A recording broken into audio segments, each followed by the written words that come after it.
अस्सलाम वालेकुम नाज़रीन, आपके साथ बहुत बड़ी और अहम खबर शेयर करेंगे कि इस्लामाबाद में एक ख़तून का नमाज जनाज़ा अदा किया जा रहा था और इमाम साहब को एक अजीबो गरीब वाक़या नज़र आया। जब नमाज जनाज़ा अदा की जा रही थी तो एक इस्लामाबाद में ऐसा वाक़या रोनमा हुआ कि रोंगटे खड़े हो गए। इसी वाले के साथ आपके साथ मुकम्मल डिटेल शेयर करूँगा।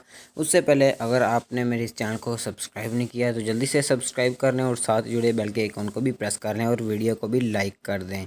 अज़ीज़ नाज़रीन, आपको बताता चलूँ कि वो जो ख़तून थी इस्लामाबाद में, वो एक बताने में आ रहा है टिकटॉकर थी, बेहयाई फैलाती थी, फाशी फैलाती थी और उसके नमाज जनाज़ा में एक ऐसा वाक़या पेश आया। अज़ीज़ नाज़रीन, वो वीडियो मैं अपने चैनल पे अपलोड नहीं कर सकता कॉपीराइट की वजह से। जो यूट्यूबर मुझे देख रहे हैं वो इस बात को अंडरस्टैंड कर सकते हैं। आप नीचे डिस्क्रिप्शन में चले जाएँ, वहाँ पर आपको मेरी वेबसाइट का लिंक मिल जाएगा और उस पर क्लिक करके आप वो मुकम्मल वीडियो देख सकते हैं।